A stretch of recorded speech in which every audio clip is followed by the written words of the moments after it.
Hello. Parashat Beshalach. There is the story of Kriyat Yamsuf.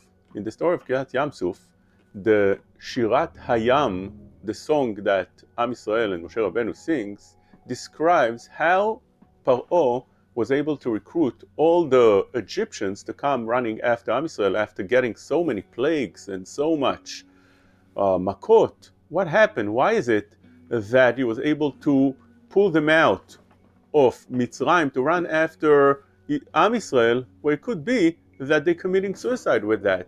So over there's a pasuk that says, Amar Yoev erdof asiga chalek shalal. Rashi explains that this was Paro convincing his people. How did he convince his people to go after Am Yisrael? He told them that once we get them, we'll separate and will divide the lootings.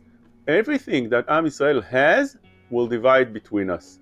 That is something that was appealing to the Egyptians, because whenever you want to go to a war, you always have to offer the soldiers the lootings. And that's how it was throughout generations, throughout history. For example, when Muhammad was going after different countries, Mecca, Medina, and around those countries and cities, he was offering his people that whenever we find a city and we kill the men, we'll divide over there all the wealth. And that is something that was appealing to them, and they joined along. Even now, you see that is what armies like in ISIS, they are recruiting people in such a fashion as well. So therefore, Paro used that technique, that old technique, that always works, and he was able to get all the people.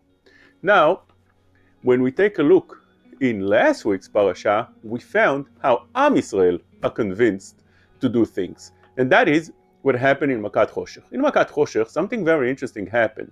Am Yisrael goes into the houses of the Egyptians. How were they able to go inside the houses? Because the darkness was first regular Choshech for the first 3 days, and then it was Choshech Meshulash, it was extreme darkness. The way Rashi explained it was darkness with substance, which means the Mitzrim, the Egyptians, couldn't move. Those that were standing couldn't sit. Those that were sitting couldn't stand. It was so thick, the darkness, they weren't able to move at all. So that Makkah Hashem made for purpose. What is the purpose? Two things. Rashi says that one is because many of Am Yisrael were wicked at the time, and therefore they died at Makat Choshech. How many? 4/5 of the nation. Every 4 people out of 5 died in Makat Choshech because they were wicked. So therefore, the Am Yisrael were going around with burying all the dead. Everybody had relatives, brothers, sisters, mother, father, children, cousins, and friends that were dying. It's an enormous amount of people that were dying. But Hashem didn't want that the Egyptians should see that Am Yisrael were dying, so they're not going to say also Am Yisrael are being punished. So therefore, they were in the complete darkness. They weren't able to see anything. So Am Yisrael were carrying all this massive levayot to bury their dead. And on the same note, Rashi says that Am Yisrael went into the Egyptians' houses and looked, what do they have? What kind of utensils they have? What kind of jewelry? What kind of wealth? And where they were hiding it. The purpose for that, Rashi says, is that when Moshe Rabbeinu will tell them to borrow the gold and silver and utensils and whatever they were supposed to ask the Egyptians for, the Egyptians would say, oh, we don't have anything. So the Jew would tell them, what are you talking about? I know exactly where it is also. Not only that you have this and this and that, but I know where you were hiding that as well. So then they would give it to them. But that is very strange. Few questions. First question is, Am Yisrael were slaves at the time. They were broken up physically, emotionally, in every possible way.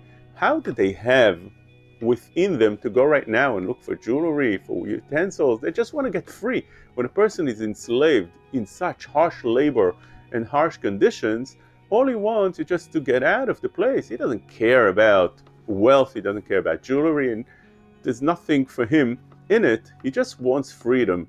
So that is very strange. Why are they going into the Egyptians' houses looking for the wealth? Secondly, they were at the time of Levayot. They were burying their death.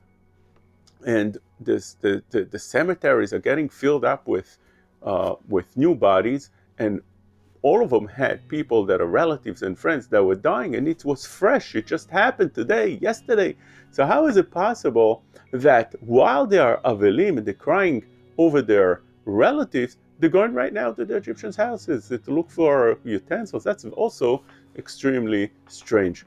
Moreover, why is it that they didn't take anything? They took nothing. They could have taken a diamond ring, a 14-karat gold ring, or earring, put it in their pocket. Nobody would ever know. The Egyptians weren't able to see, they weren't able to move. They put it in their pocket, they take it home. Nobody would ever know, but nobody did such a thing. And the answer to this question is that, as Rashi explains later on, that HaKadosh Baruch Hu promised Avraham Avinu that Am Yisrael ve'inu otam, Am Yisrael will be tortured in Mitzrayim, Be'eretz lo lahem, and afterwards, v'yatzu b'rechush gadol. Afterwards, they would get out of that nation, of that place, with a lot of wealth. So therefore, HaKadosh Baruch Hu is pleading with Moshe Rabbeinu. He says, Emor na, daber na be'oznei ha'am, v'yishelu klei kesef v'klei zahav. Please ask the nation to go and borrow from the Egyptians those klei kesef v'klei zahav. Why does Hashem say please? Says Rashi, enna el lashon bakasha. He's pleading with Moshe Rabbeinu. Why?